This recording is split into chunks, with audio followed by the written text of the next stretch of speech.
Muy buenas tardes. Estamos aquí reunidos estos 15 años de Azorriesgo. Yo los conozco a ellos desde mucho antes. Hernando Porras trabajó en El Tiempo hace ya más de 25 años y pues Adriana Melo también la conozco cuando era comisionista de bolsa. Una persona también muy entregada a su profesión, a su familia. Y pues quiero felicitarlos a ellos antes que todo y pues terminando ya este congreso en su 15ª versión, con este panel en el que tenemos a dos especialistas en la materia y pues quería yo hacer una introducción para ellos dos que conocen mucho del tema y también ustedes cuando tengamos un espacio para preguntas. Colombia es un país con una gran cantidad de regulación. Se dice que es un país casi sobreregulado, pero yo quería, como para empezar, preguntarles a ustedes dos, ¿hasta dónde debe ir el tema de la debida diligencia que deben aplicar las entidades del sector solidario en materia de prevención del lavado y actividades de financiación de terrorismo? Bueno, muchas gracias. Realmente el tema de debida diligencia y el límite o hasta dónde debemos llegar es uno de los temas que más se ha discutido siempre. ¿Por qué? Porque normalmente no hay un estándar claro de desde qué punto estoy siendo un irresponsable o de pronto asumiendo un riesgo a ciegas, dónde empiezo a ser diligente y hasta dónde ya me convertí en el CTI, estoy haciendo una investigación propia de un proceso penal. Realmente normalmente ese nivel de debida diligencia o ese límite hasta dónde debo llegar está muy asociado a cuál es el acceso a la información, cuáles son esas señales de alerta con las que yo cuento y hasta dónde también existen unos lineamientos que me fijan unos mínimos. ¿Qué quiero decir con esto?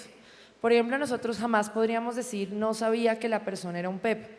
porque nosotros ya sabemos que para la regulación en Colombia tenemos la obligación de indagar si la persona es o no es un PEP de acuerdo a la regulación, el decreto 1674, y además cuando nosotros tenemos un PEP y para sector solidario entendemos que tenemos un alto riesgo, lo que nos implica sí o sí entrar o avanzar un poco más en obtener información.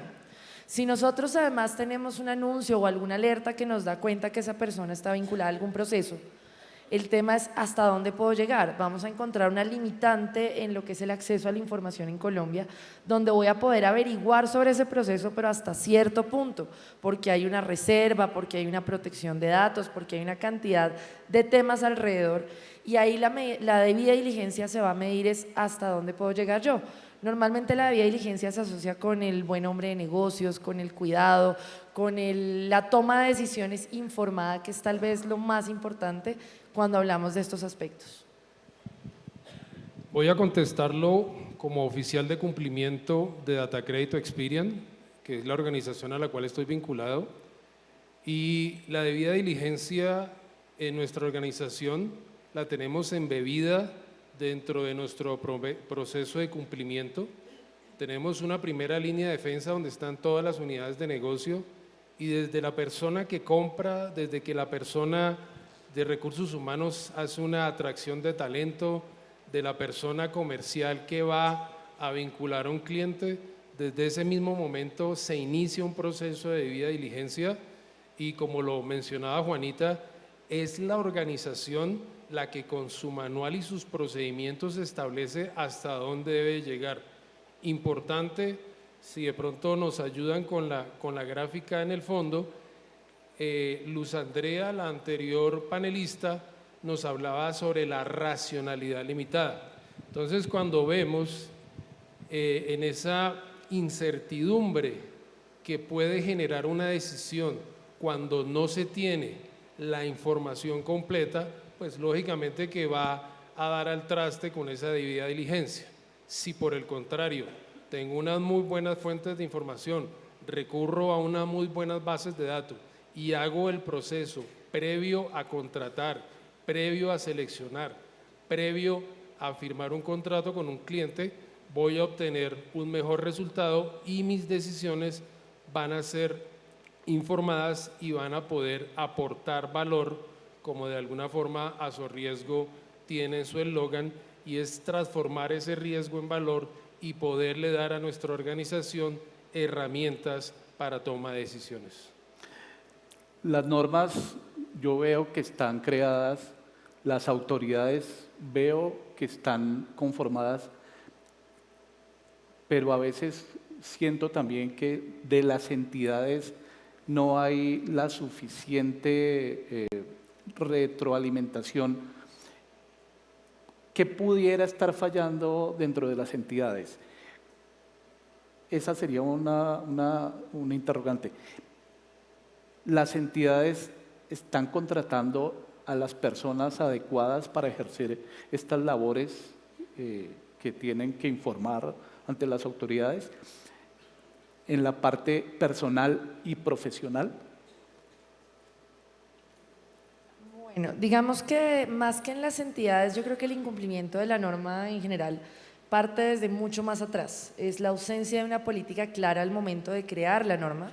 Tenemos una cantidad de normas dispersas, varias que le apuntan a lo mismo, algunas son contradictorias. En estos días y a raíz de una consultoría revisábamos cómo a veces se puede contraponer las disposiciones propias de Estatuto del Consumidor, de Habeas Data, frente a lo que son los sistemas de gestión de riesgos. Entonces creo que el problema va incluso más atrás desde cuál es esa política al momento de definir todos esos criterios regulatorios. Adicionalmente, cómo empezamos a implementarlo, y creo que el sector solidario es uno de los que además ha tenido que sufrir eso. De un día para otro sale una norma y tenemos uno de los estándares más altos en materia de gestión de riesgos desde un punto de vista comparado con otros sectores que han tenido un proceso mucho más progresivo, por decirlo de alguna forma. Entonces también es una obligación de un momento a otro que no siempre estamos preparados para asumir. Y ya después llega lo que es la aplicación práctica, donde encontramos un poco de todo. Una parte está derivada, por supuesto, a veces de faltas de competencia, de conocimiento, de entendimiento, porque las normas tampoco es que sean del todo claras, pero otra parte tiene más que ver es con una desobediencia, porque sí. Ahora, yo sí debo decir que creo que sobre todo en el sector privado hay un gran cumplimiento de la norma, sobre todo en temas tan sensibles como es gestión de riesgos. Y por el contrario, hemos sido testigos de una transformación cultural en Colombia hacia todo lo que es el enfoque basado en riesgos, incluso yendo más allá de los riesgos a los que estamos obligados. Y frente al personal o a los profesionales, eso también tiene un trasfondo, y es que en Colombia no existe la profesión formal de oficial de cumplimiento.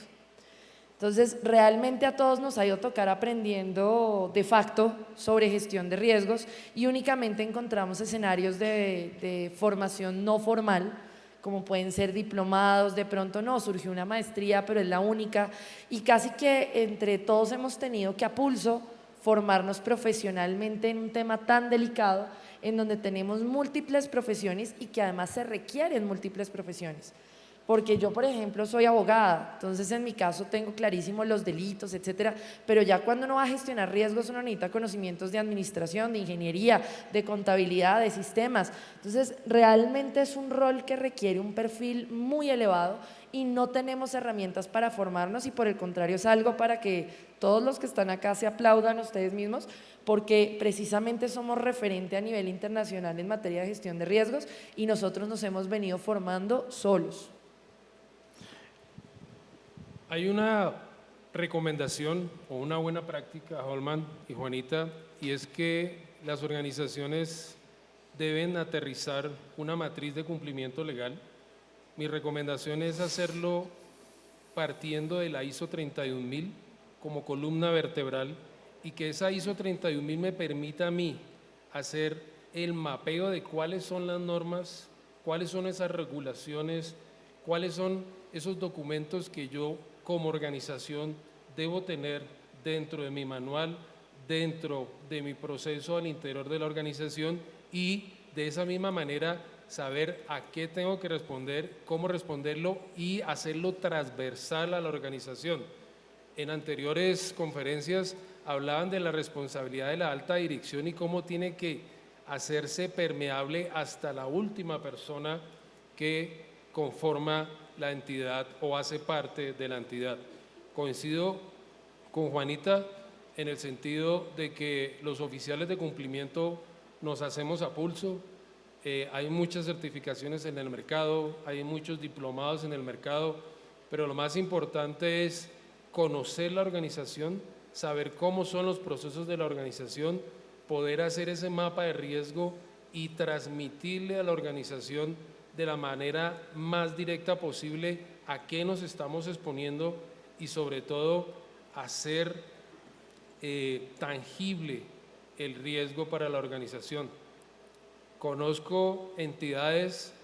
que únicamente se rigen a la norma y dicen la única lista vinculante es la lista de la ONU, o sea que yo solo consulto la lista de la ONU, porque resulta que es la única que como tal es vinculante y no miran a otras listas y no miran otras alertas y no miran otras bases de datos que le pueden aportar información. Entonces, como oficiales de cumplimiento, con mis colegas aquí del sector solidario, debemos de propender por mejorar esas competencias, por hacer este tipo de actividades y felicito a Adriana y a Sorriesgos porque aquí es donde ese conocimiento puede ser parte y esas lecciones aprendidas y buenas prácticas a todos nos van a servir para que nuestro día a día se convierta en un trabajo que nos dé gusto y las organizaciones se beneficien con esa gestión del riesgo. Un poco retomando lo que me acaba de decir, ¿podría haber entidades en el sector solidario o en otros sectores que estén aplicando las normas simplemente por salir del paso? Sí, cuando vemos el gráfico, el punto 1 es cumplir la ley y cumplir la ley es qué me pide y qué tengo que entregar. Pero si yo quisiera, de alguna forma, Holman, realmente darle un valor agregado, un valor adicional, y voy a poner un ejemplo, nosotros en este momento en Datacredito Experian estamos ya en el ciclo de la inteligencia artificial y para hacer atracción de talento estamos utilizando nuestras bases, cumplimos con SARLAF, cumplimos con compliance, cumplimos con todo el tema anticorrupción y vamos un poquito más allá y hacemos esa debida diligencia previa a la atracción del talento. Si nos quedamos en la ley, pues sí, consulto únicamente la lista de la ONU, pero si quiero ir más allá, si quiero realmente aportarle valor a mi organización, todo ese conocimiento, toda esa consulta lo puedo llevar a apalancar gestiones y procesos dentro de la organización. Me gustaría adicionar un tema y es que uno de los temas en los que está cambiando el sector solidario y es parte de lo que además anunció recientemente el superintendente es todo el cambio hacia la supervisión con enfoque de riesgos.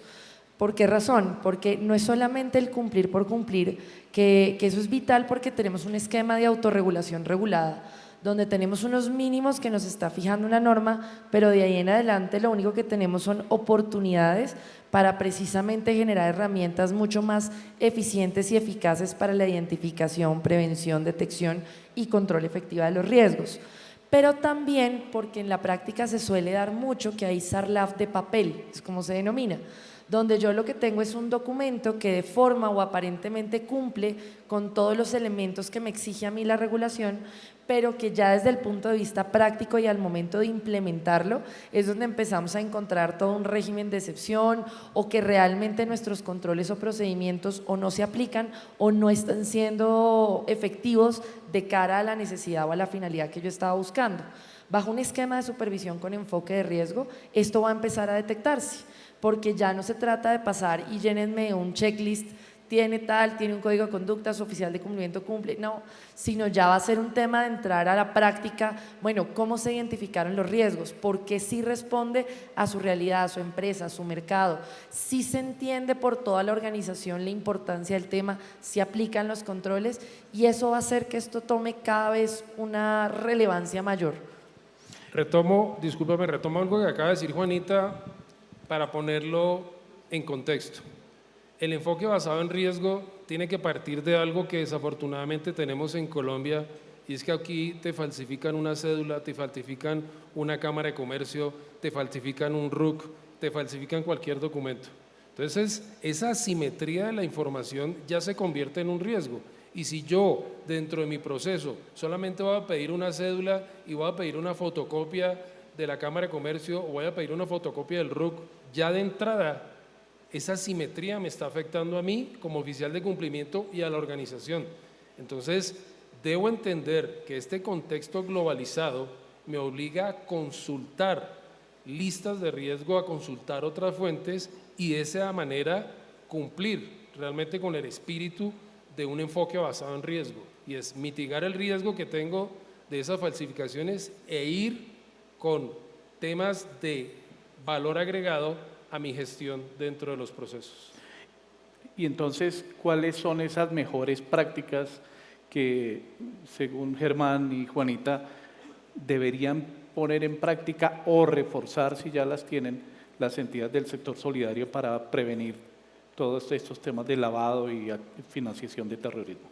Voy a recurrir a una frase de cajón: el SARLAF no se ha terminado de inventar. Quien crea que tiene el mejor SARLAF, quien crea que tiene el mejor procedimiento,